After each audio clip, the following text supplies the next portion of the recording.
ह जखनी से हन खबर एको पल हमारा ने होइया सबर गजा सुननी ह जखनी से हन खबर एको पल हमारा ने होइया सबर भगेलो तोरा पापा जी से बात भगेलो तोरा डैडी जी से बात कोनो नया बड़ी सच्चाई एही लगन में सुन के जानू तोरे से शादी ठीक सच्चाई एही लगन में सुन करे जा तोरे से शादी ठीक सच्चाई ठीक सच्चाई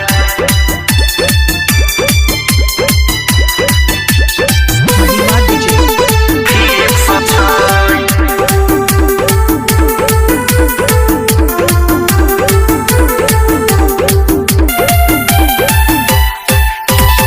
पेन्ही के पायल जोरे भी जोरे कंगना हेतै गे जान ई जोर हमरा अंगना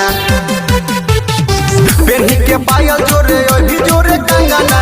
हेतै गे जान ई जोर हमरा अंगना चाचा और चाची संगे भैया और भौजी चाचा और चाची संगे भैया और भौजी सब लगई में अमीर सच्चाई एही लगन में सुन के जानू तोरे से शादी ठीक सच्चाई एही लगन में सुन करे जा तोरे से शादी ठीक सच्चाई ठीक सच्चाई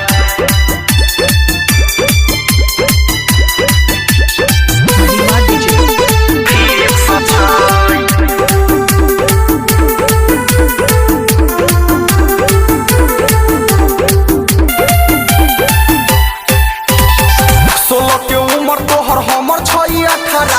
देखी के पंडित जी बनाई दिल के पतारा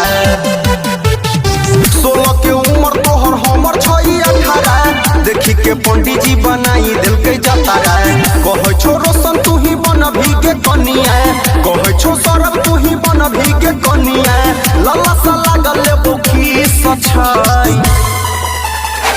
एही लगन में सुन के जानू तोरे से शादी ठीक सच्चाई एही लगन में सुन करे जा तोरे से शादी ठीक छै।